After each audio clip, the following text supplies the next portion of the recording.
Bienvenidos amigos a esta nueva emisión de su serie Electrónica para Estudiantes. En esta ocasión trataremos el tema de los condensadores y las bobinas. Los condensadores y las bobinas son, junto con las resistencias, los componentes pasivos que auxilian a los transistores, diodos y demás elementos semiconductores para ejercer su labor. Esto es, forman parte de la base sobre la que descansa el edificio de la técnica electrónica moderna.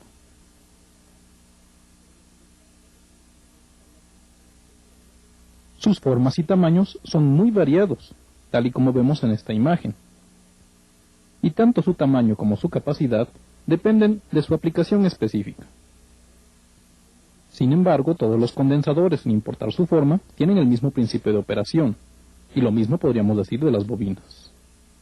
Comencemos estudiando los condensadores. Estos dispositivos son unos de los más comunes en cualquier experimento electrónico, y sus formas y tamaños son tan variables como sus aplicaciones, como podemos ver en esta comparación a simple vista. Si nosotros destapamos cualquier aparato electrónico, inmediatamente podremos localizar una gran cantidad de condensadores, de todos los tipos y capacidades, aplicados en las más diversas funciones. Sin embargo, y como ya mencionamos anteriormente, absolutamente todos los capacitores funcionan bajo un mismo principio, que es precisamente lo que explicaremos en este momento. Aquí tenemos la construcción básica de un condensador.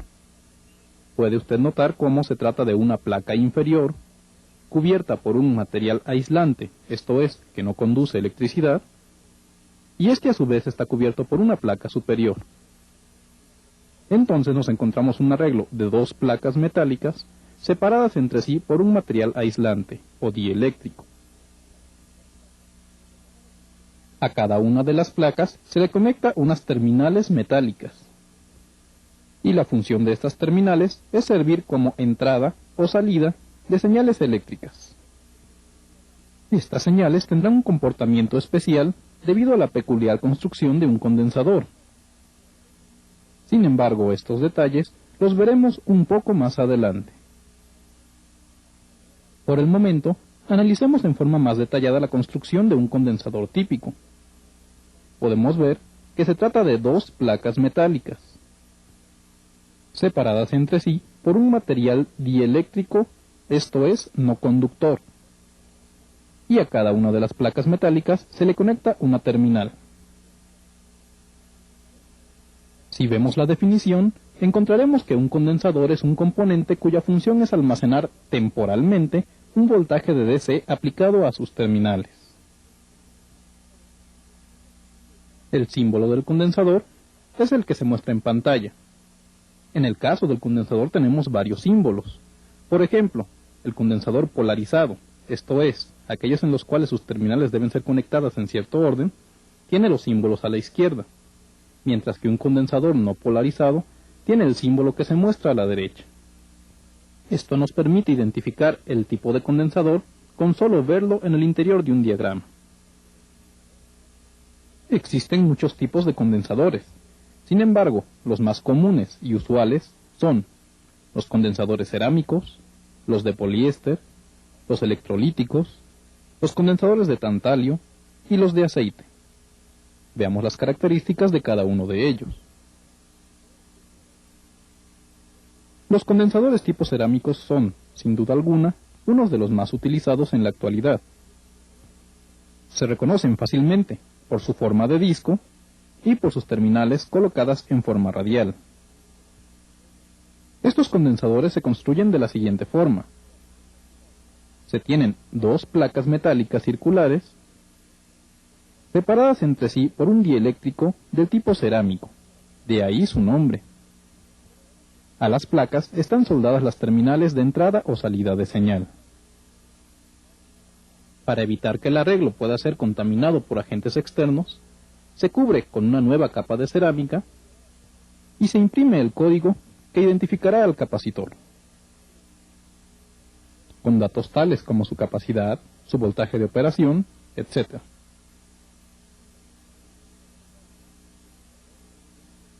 Por su parte, los condensadores de poliéster están construidos de una forma completamente distinta, aunque tienen el mismo principio de operación. Aquí podemos ver, a grandes rasgos, la estructura de un condensador de poliéster. Como puede ver, se trata de dos delgadas láminas metálicas, las cuales se encuentran separadas por dos capas también delgadas de material aislante. Y en este caso el material es poliéster, de ahí su nombre. Estas cuatro capas se superponen unas a otras y se enrollan una y otra vez sobre sí mismas, para aumentar así el área de contacto y aumentar la capacidad del condensador en general. En esta toma tenemos un condensador de este tipo que ha sido cortado para que podamos estudiar su configuración interna. Es obvia su construcción a base de capas de material metálico y aislante, una superpuesta a la otra. Los condensadores de poliéster vienen en una gran variedad de formas y tamaños, tal y como se está demostrando en este momento.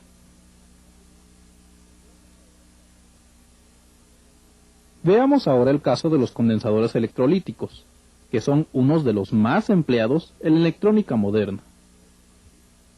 Los podemos encontrar desde aquellos de alta capacidad y alto voltaje, hasta los condensadores pequeños para aplicaciones de muy bajo voltaje. Pero ¿cómo están construidos por dentro? Veamos.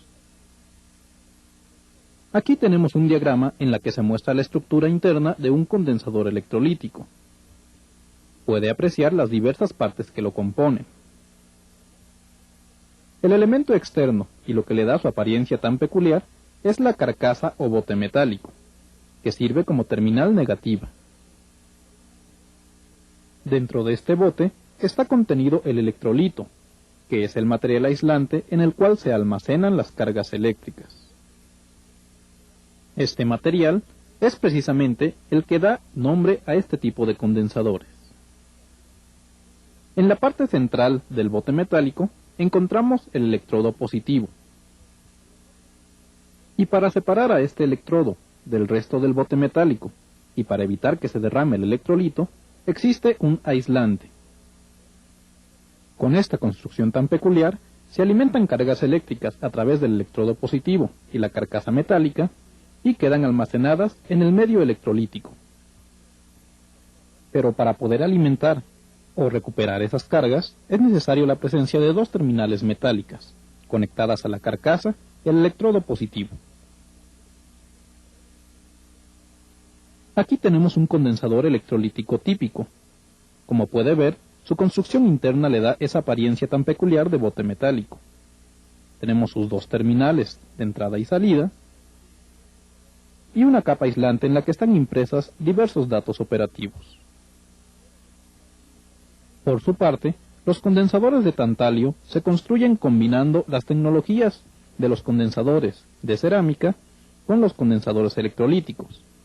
De ahí que encontremos que estos condensadores son del tipo polarizado, tal y como se ve en esta imagen. Una de sus principales ventajas es su gran capacidad de almacenamiento de carga, en un encapsulado relativamente pequeño, tal y como podemos ver en esta imagen, en la cual tenemos un condensador de tantalio y un electrolítico, ambos de la misma capacidad. La diferencia en tamaños es notoria. Sin embargo, los que se llevan el premio en cuanto a exceso de volumen son sin duda alguna los capacitores de aceite, tal y como el que vemos ahorita en pantalla. Estos condensadores se construyen de forma muy similar a los de poliéster, sin embargo su aislante es un material empapado en aceite, de ahí su nombre. Sin embargo, debido a su gran tamaño, cada vez se usan en menor escala. Veamos por último otro tipo de condensador, que sería el condensador variable, o trimmer. Este condensador se representa con un símbolo de condensador no polarizado, con una flecha atravesándolo.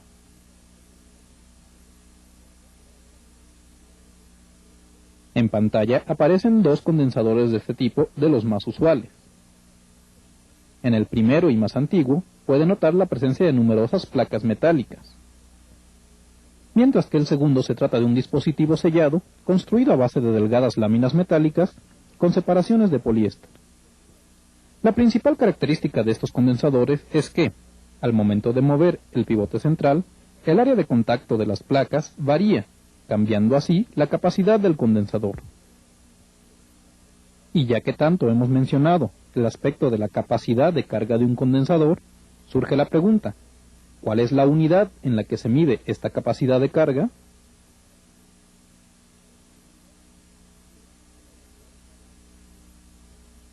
Tenemos que la unidad con la que se mide la capacitancia es el faradio, el cual se representa con la letra F. Sin embargo, pronto se descubrió que un faradio era una medida extremadamente grande para las capacidades que usualmente se utilizaban, y resultaba tan inmanejable como querer medir el ancho de un lápiz con una regla de 1 kilómetro de largo.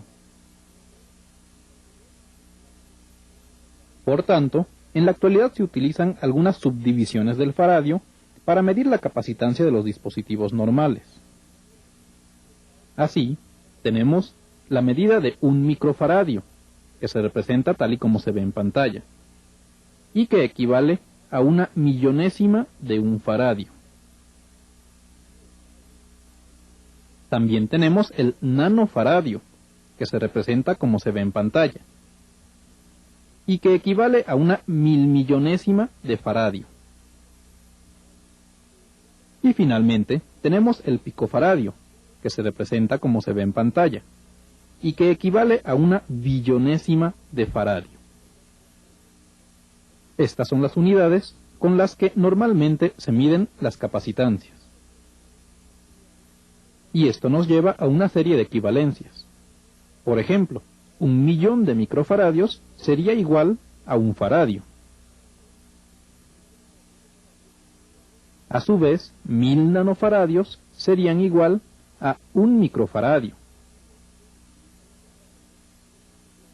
Y 1 millón de picofaradios sería igual a 1 microfaradio. Por último, 1000 picofaradios sería igual a 1 nanofaradio. Tenga estas equivalencias en mente, ya que son muy importantes para identificar la capacidad de un dispositivo en particular. Ya que conocemos la unidad de medida, veamos ahora la forma de identificar la capacitancia de un dispositivo en particular, tomando en cuenta las indicaciones que vengan anotadas en su encapsulado. Veamos primeramente el caso más sencillo, que es el de los condensadores tipo electrolítico. Como puede ver en pantalla, en estos condensadores, al costado del bote metálico, viene claramente impreso el valor de la capacitancia y el valor del voltaje máximo permitido. Por tanto, su identificación es muy sencilla.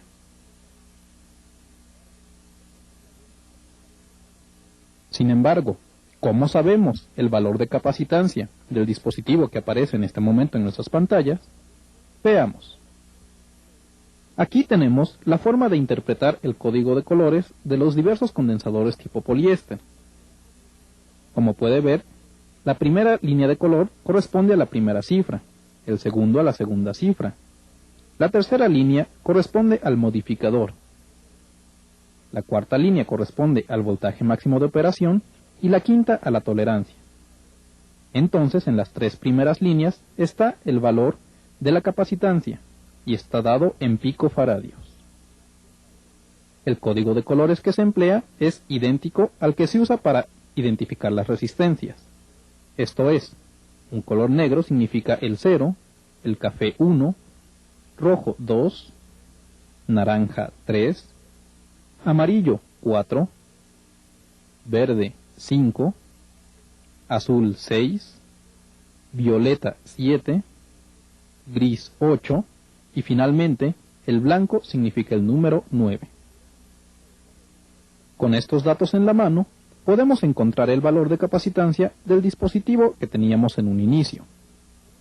Identificamos las franjas de color y vemos que la primera es café igual a 1, la segunda es rojo igual a 2 y la tercera es amarillo igual a 4, lo que nos da 120.000 picofaradios. y esto implica 0.12 microfaradios. Así de sencillo resulta utilizar el código de colores para identificar condensadores de poliéster. Sin embargo, existen otro tipo de condensadores en los cuales, a pesar de estar claramente impreso una serie de valores en una de sus caras, debemos interpretar dichos valores para conocer la capacitancia del condensador. Así tenemos, por ejemplo, que en algunos condensadores nos encontramos una nomenclatura similar a la que se muestra en este momento en pantalla. 3 cifras y una letra, aunque puede haber escrito algún otro código en la parte inferior. La forma como interpretamos esto es la siguiente. La primera cifra corresponde a la primera cifra significativa, lo mismo que la segunda. Sin embargo, la tercera actúa como modificador. Y por su parte la letra nos indica el voltaje máximo de operación o la tolerancia, dependiendo de las especificaciones del fabricante.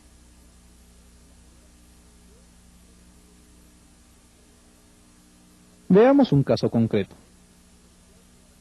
En pantalla aparece un condensador en el cual claramente se puede apreciar la cifra 103, lo que nos indica que existe un número 1, un número 0 y un modificador 3.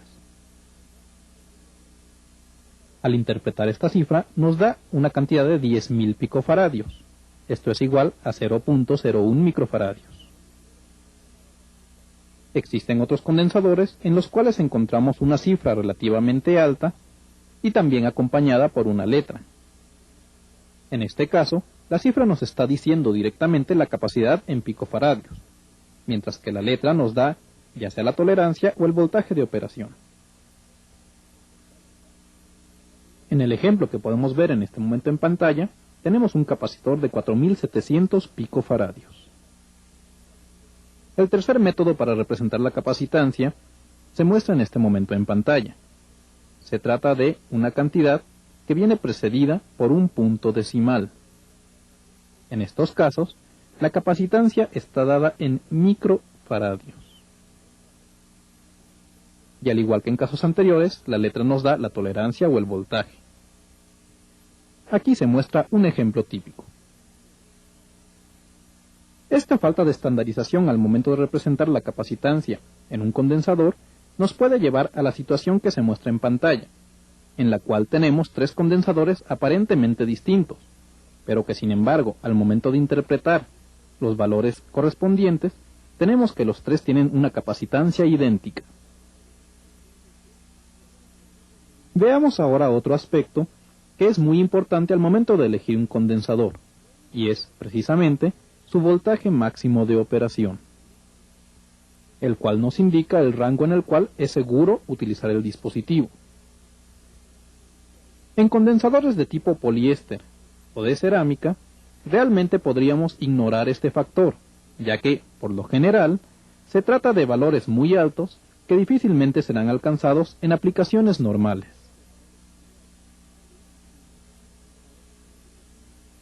Sin embargo, en el caso de los condensadores electrolíticos y de tantalio, el valor máximo de operación es un factor muy importante, ya que por lo general se trata de un voltaje relativamente pequeño que fácilmente lo podemos alcanzar en un circuito electrónico si no tenemos cuidado al momento de escoger el capacitor.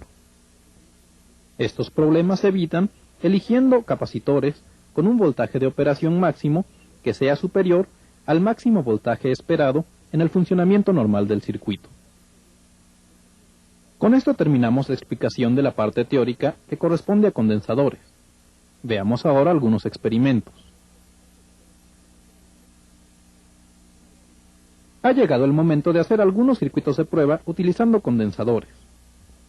Y para ello nos auxiliaremos de la tablilla protoboard, cuyo funcionamiento se describió cuidadosamente en el videocassette de Todo sobre circuitos integrados de esta misma serie. El circuito que vamos a realizar es el que se muestra. Como puede ver, se trata de una fuente de voltaje de 9 volts de DC, un interruptor de 2 posiciones y un tiro, una resistencia de 10 kiloohms y un condensador de 100 microfaradios, al cual está conectado en paralelo un voltímetro. Este voltímetro puede ser digital o de aguja, dependiendo del que usted posea. Primeramente vamos a poner el switch en la posición que se marca. Y con esto garantizaremos que el condensador quede completamente descargado. Después de esperar unos segundos, podemos pasar el switch a su otra posición y monitorear el comportamiento del multímetro. En ese momento estaremos checando la curva de carga del capacitor.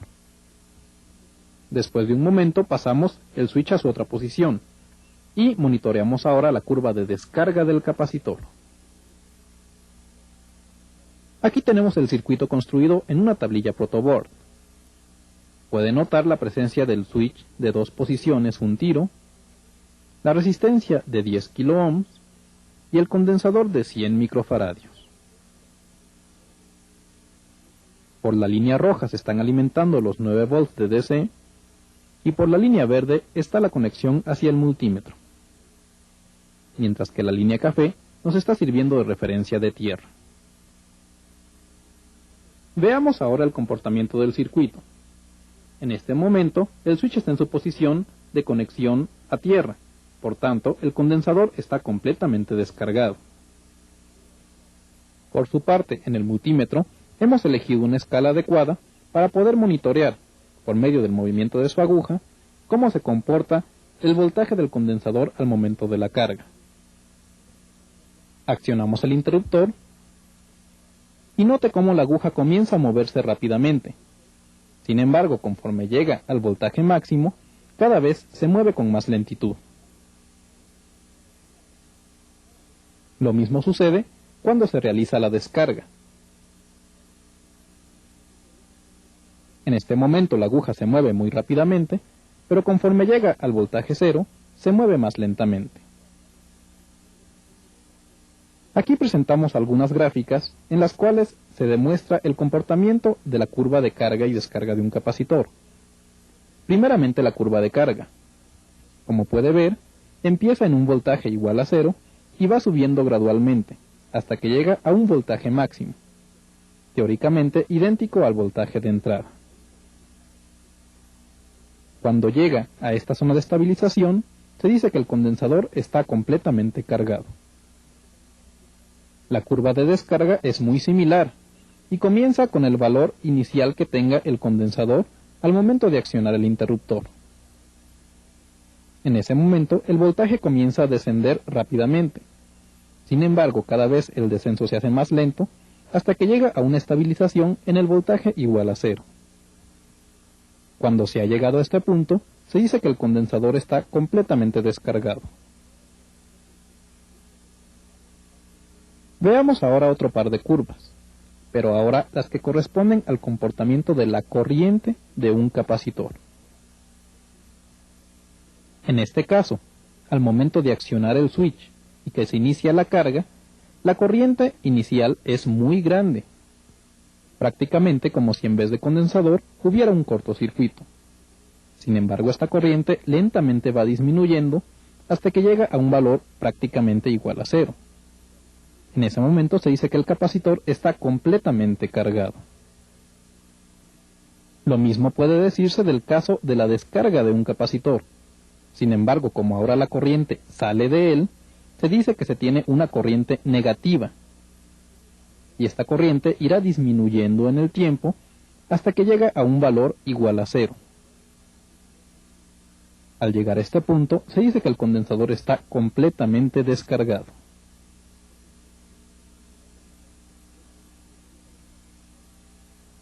En este momento se muestran en el osciloscopio un par de señales. En la superior se está simulando las dos posiciones del interruptor, conectado a la batería y conectado a tierra. Y en la inferior se nota el comportamiento del condensador, curva de descarga, curva de carga, curva de descarga, etc. Como puede ver, la gráfica es muy similar a las que acabamos de estudiar. tanto para el periodo de carga como para el periodo de descarga. Veamos ahora la forma de probar el estado de un condensador, utilizando para ello única y exclusivamente un multímetro, en su modalidad de ómetro o medidor de resistencia. Lo primero que debemos hacer es descargar por completo el condensador, y para ello ponemos en cortocircuito sus terminales. Posteriormente, conecte las puntas de prueba del multímetro y vea el comportamiento de la aguja. Note que al momento de hacer contacto, la aguja se desplaza hacia la derecha y luego lentamente regresa a su posición izquierda.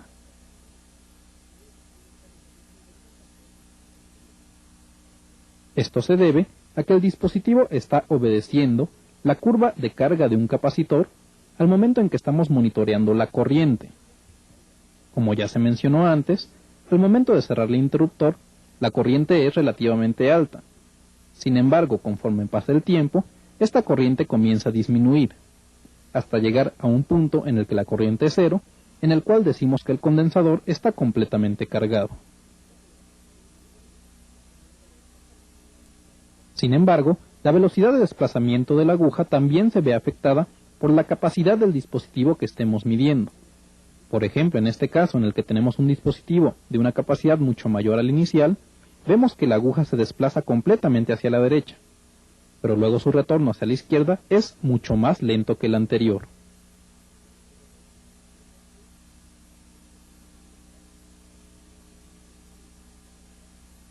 Por el contrario, cuando utilizamos un dispositivo con una capacidad mucho menor, veremos que el movimiento es casi instantáneo.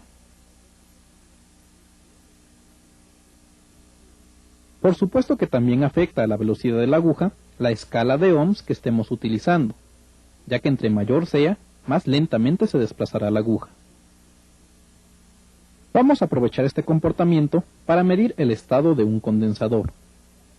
Si al momento en que conectamos las puntas de prueba, la aguja se desplaza rápidamente a la derecha, pero luego lentamente regresa a la izquierda, podemos decir que el condensador está en buen estado.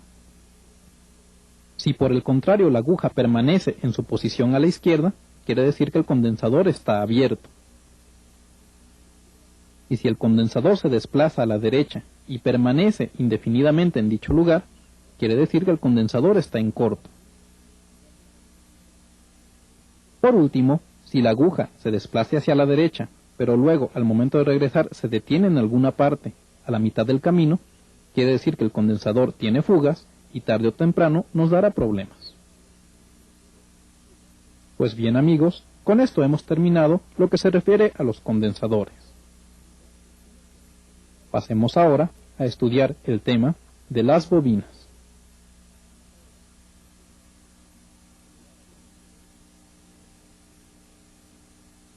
Siempre que hablamos de bobinas, inmediatamente llega a nuestra mente una imagen como la que vemos en nuestra pantalla. Sin embargo, las bobinas tienen más aplicaciones de las que imaginamos. Podemos encontrar bobinas simples,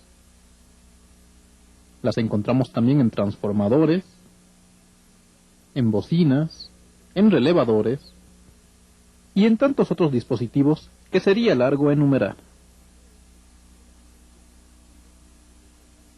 Pero, ¿qué es lo que hace tan importantes a las bobinas, de modo que su aplicación esté tan extendida en el ámbito electrónico? Veamos. Una bobina no es más que un núcleo alrededor del cual se ha enrollado un alambre de material conductor, tal y como vemos en esta animación. Sin embargo, este elemento tan sencillo tiene algunas características especiales que lo ha hecho la piedra angular sobre la que descansa toda la tecnología eléctrica y electrónica, como veremos un poco más adelante.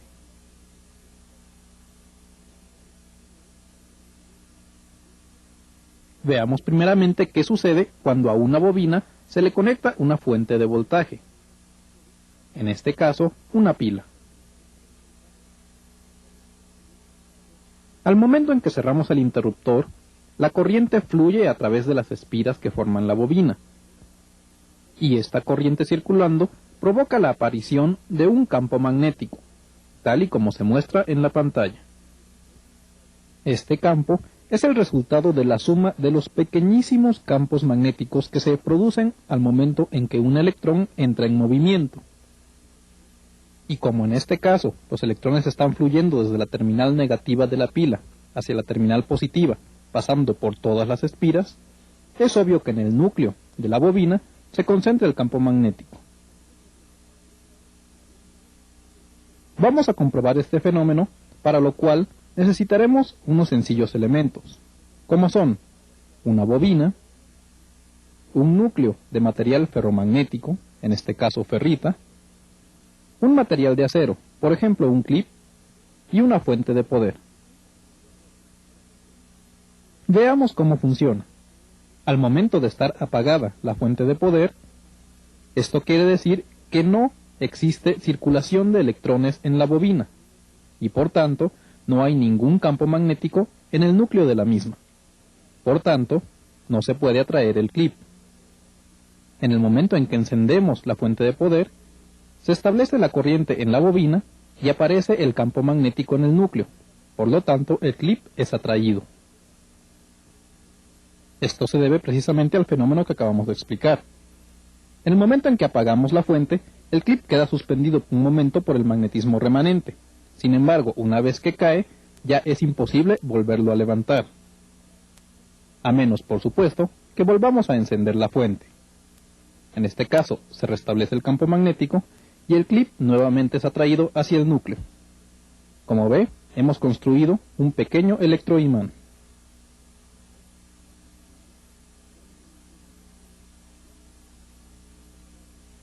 Ahora bien, este fenómeno también funciona en sentido contrario.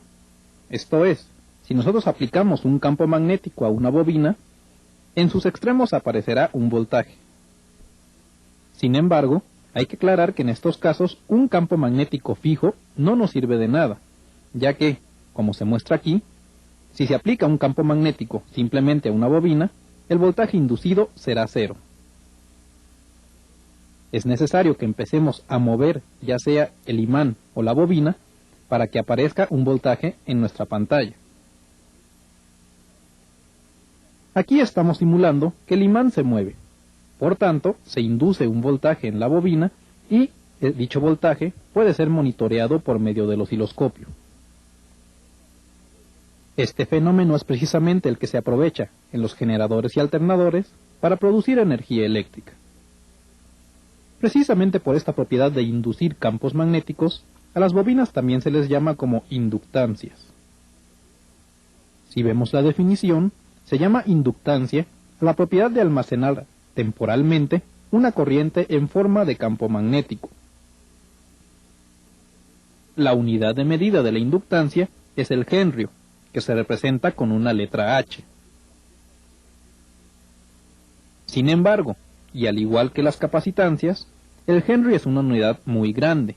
Por tal razón, para valores normales de inductancia se utilizan fracciones, como en este caso el microhenrio. A pesar de ello, al momento de construir proyectos electrónicos, es rara la vez en que nos dan la medida de una bobina en microhenrios. Lo normal es que nos den 3 valores. Uno es el diámetro, esto es, el tamaño de la bobina.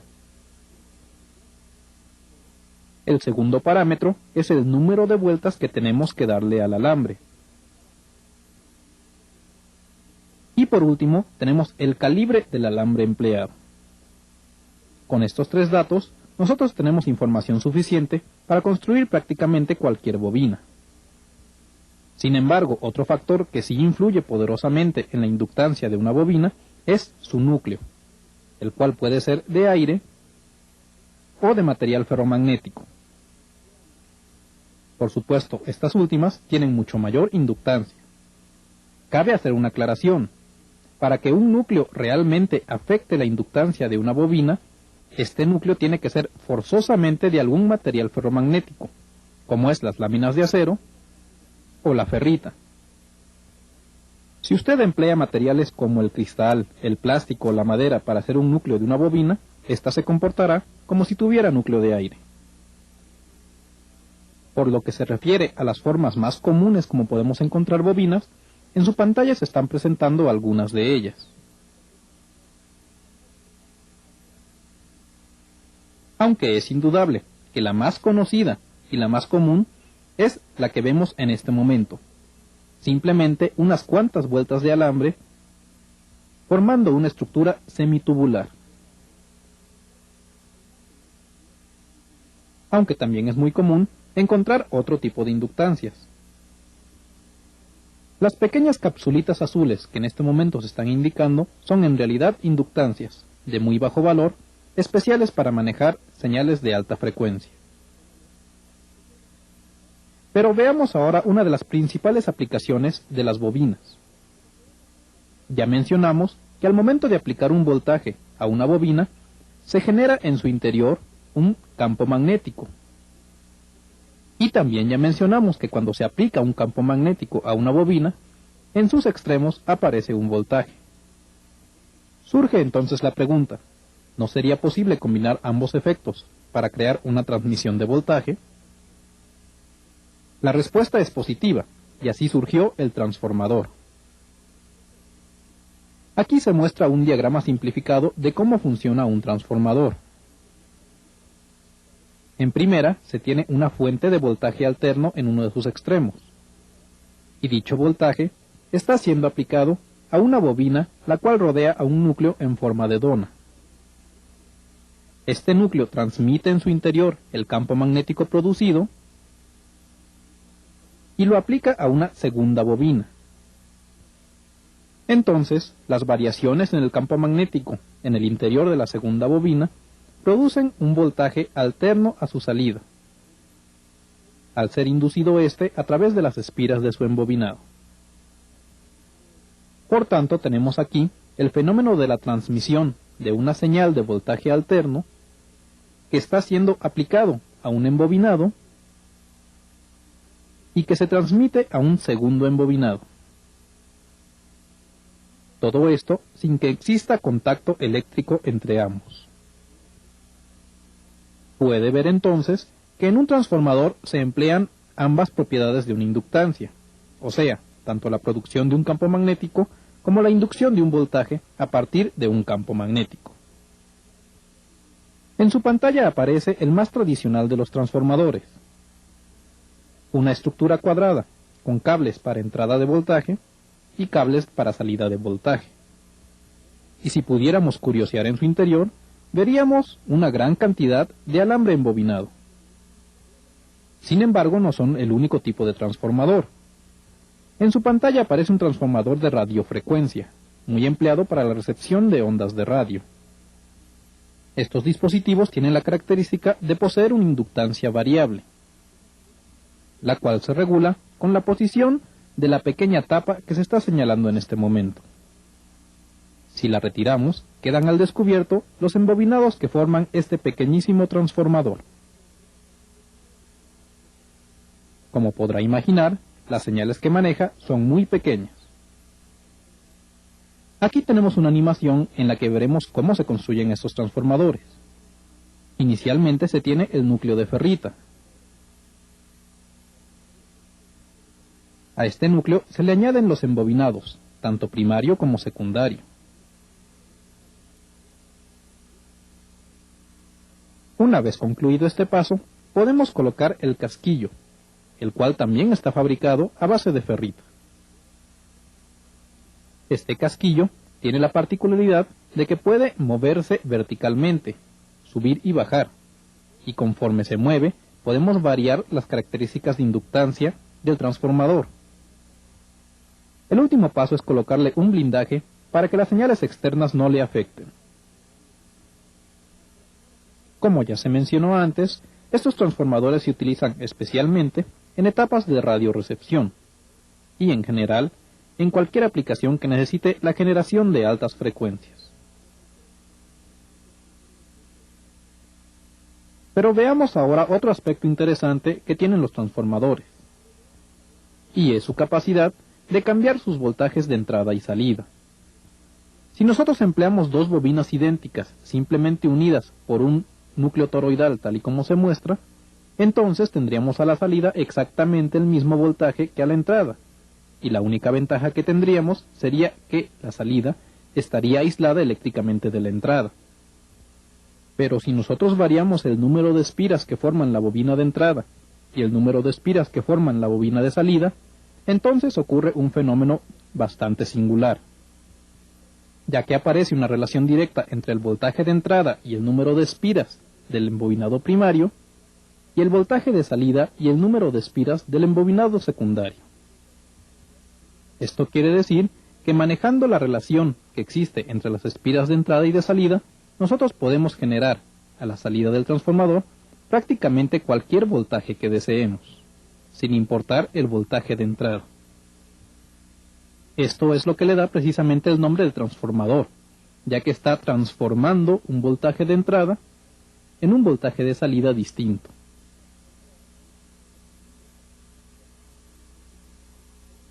Si analizamos cuidadosamente la construcción de un transformador común, podremos percatarnos inmediatamente de un detalle importante.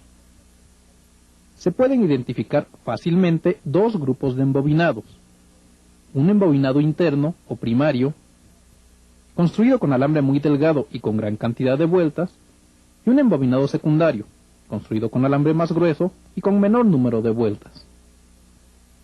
Es precisamente esta relación entre los embobinados de entrada y salida lo que produce la reducción de voltaje que se consigue dentro de los transformadores.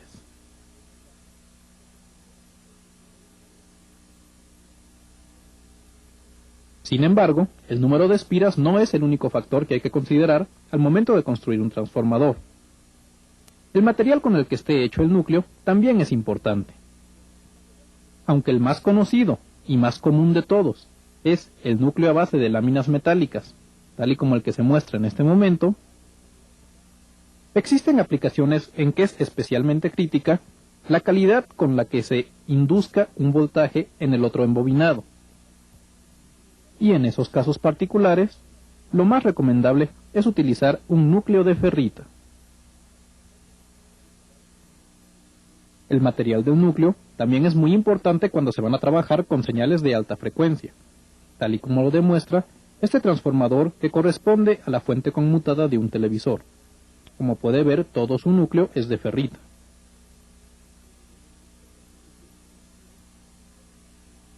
Aunque parece increíble, todos estos dispositivos funcionan bajo un mismo principio. Tanto los transformadores de alta frecuencia como los transformadores para voltajes medios y corrientes bajas, como los transformadores de alto voltaje y alta potencia, todos ellos funcionan bajo el principio de inducción de campos magnéticos e inducción de voltajes a partir de campos magnéticos, y en su interior encontramos a nuestras viejas amigas, las bobinas. También podemos encontrarlas en otros dispositivos no tan obvios, como es el caso de las bocinas o altoparlantes. No importa su tamaño, no importa su potencia. Si desarmamos un altavoz, encontraremos que, cuando retiremos el imán trasero, vamos a encontrar, precisamente, una bobina.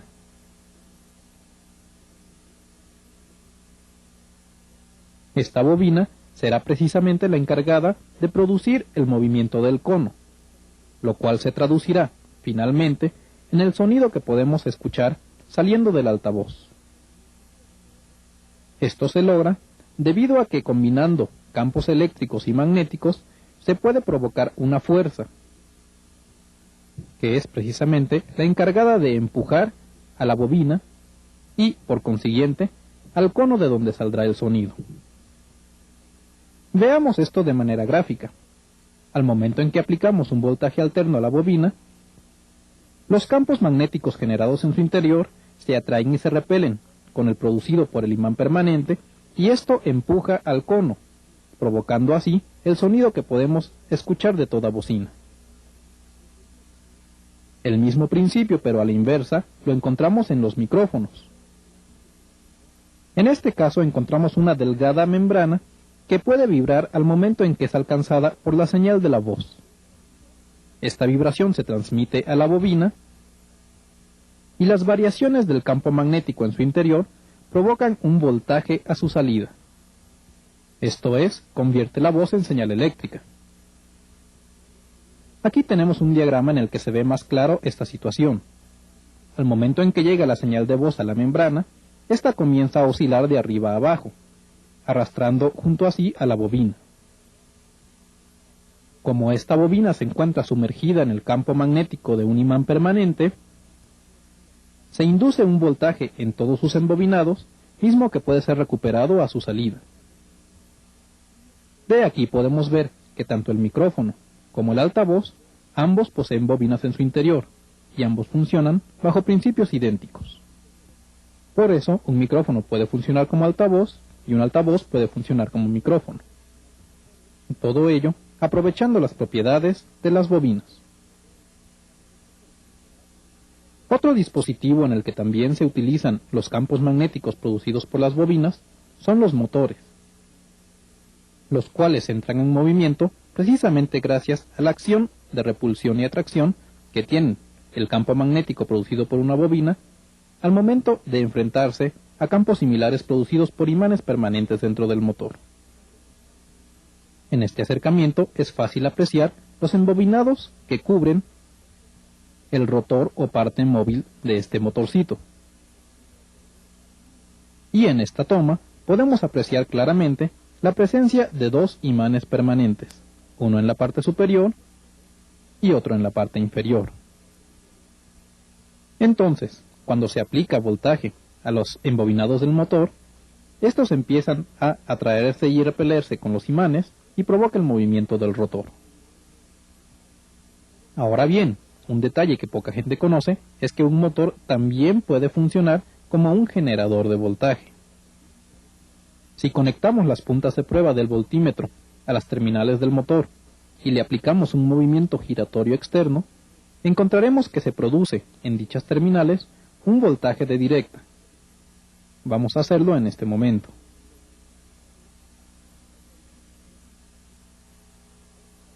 Tomamos el motor y le aplicamos un giro externo. Puede notar inmediatamente en la carátula del voltímetro cómo se está induciendo un voltaje. Es fácil apreciar entonces que sin las bobinas no podríamos disfrutar de la electricidad, tan imprescindible en estos tiempos, ya que todos los generadores y alternadores están construidos precisamente a base de bobinas. Y ya que mencionamos al multímetro, surge la pregunta, ¿no es posible encontrar alguna bobina en su interior? Veamos. Al momento en que retiramos la tapa de plástico que cubre la carátula del multímetro, queda a la vista un pequeñísimo galvanómetro. Y no es de extrañarnos que este galvanómetro esté basado precisamente en una bobina. Su principio de funcionamiento es el siguiente. Dentro del galvanómetro hay un imán permanente, y al momento en que se combinan los campos magnéticos de este imán con el de la bobina, se produce el movimiento de la aguja. También podemos encontrar bobinas en otro tipo de dispositivos, como son en un relevador, que acciona unos contactos, en una cabeza magnética para grabar o reproducir en cinta, e incluso en un transformador de acoplamiento. Como puede ver, el campo de aplicación de las bobinas es enorme.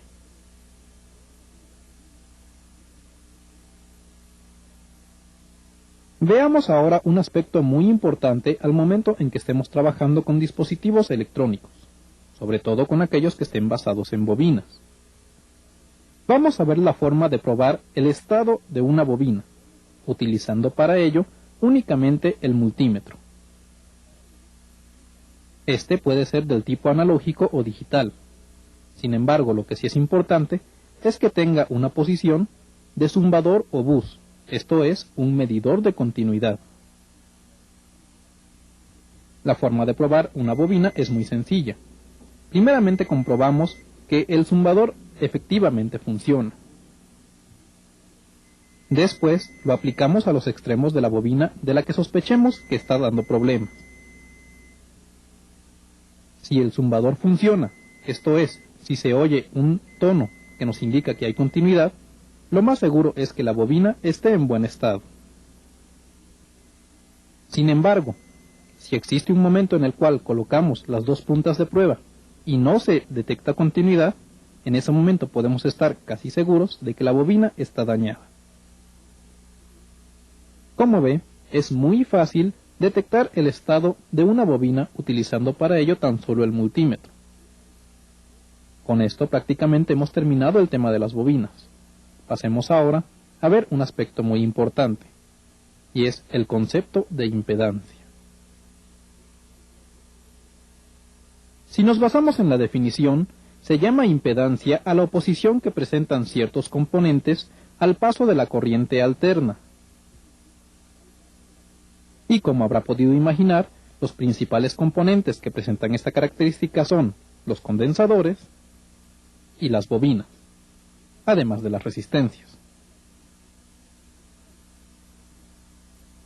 Esto se puede ver más claro si hacemos un diagrama estilo cartesiano en el cual, en el eje horizontal, tengamos a la resistencia, que va desde sus valores positivos hasta sus valores negativos. Y en el eje vertical, en la dirección hacia arriba tenemos a las inductancias, y en la dirección hacia abajo tenemos a las capacitancias. En este caso, y graficándolo sobre este plano, si tenemos una resistencia, se puede graficar como una flecha, cuya magnitud es equivalente al valor de resistencia. Lo mismo ocurre con las inductancias. Sin embargo, en este caso, la flecha va hacia arriba. Y al igual que en la resistencia, su magnitud es equivalente al valor de la inductancia. Y lo mismo se puede decir de los condensadores, solo que en este caso, la flecha va en la dirección hacia abajo.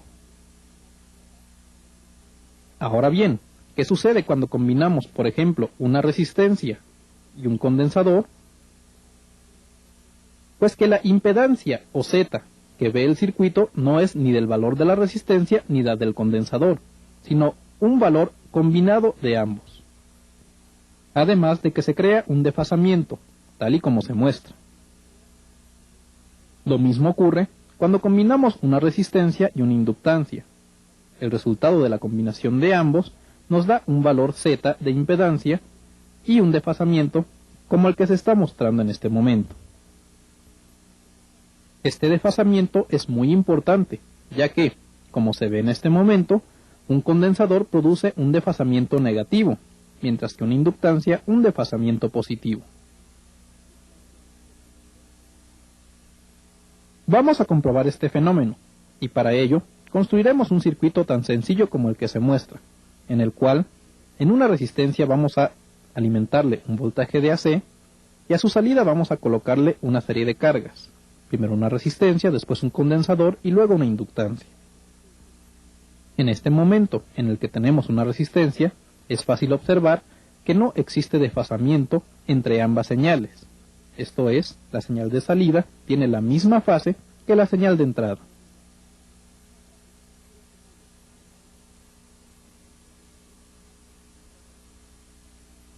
Sin embargo, cuando reemplazamos la resistencia por un condensador, se puede apreciar fácilmente cómo la señal de salida ha sufrido un corrimiento hacia la derecha, esto es, se ha retrasado en comparación a la señal de entrada.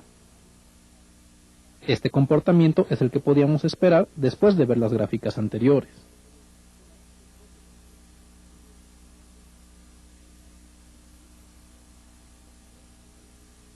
Finalmente, cuando colocamos una inductancia, la señal no solo se distorsiona, sino que aparece ahora corrida hacia la izquierda.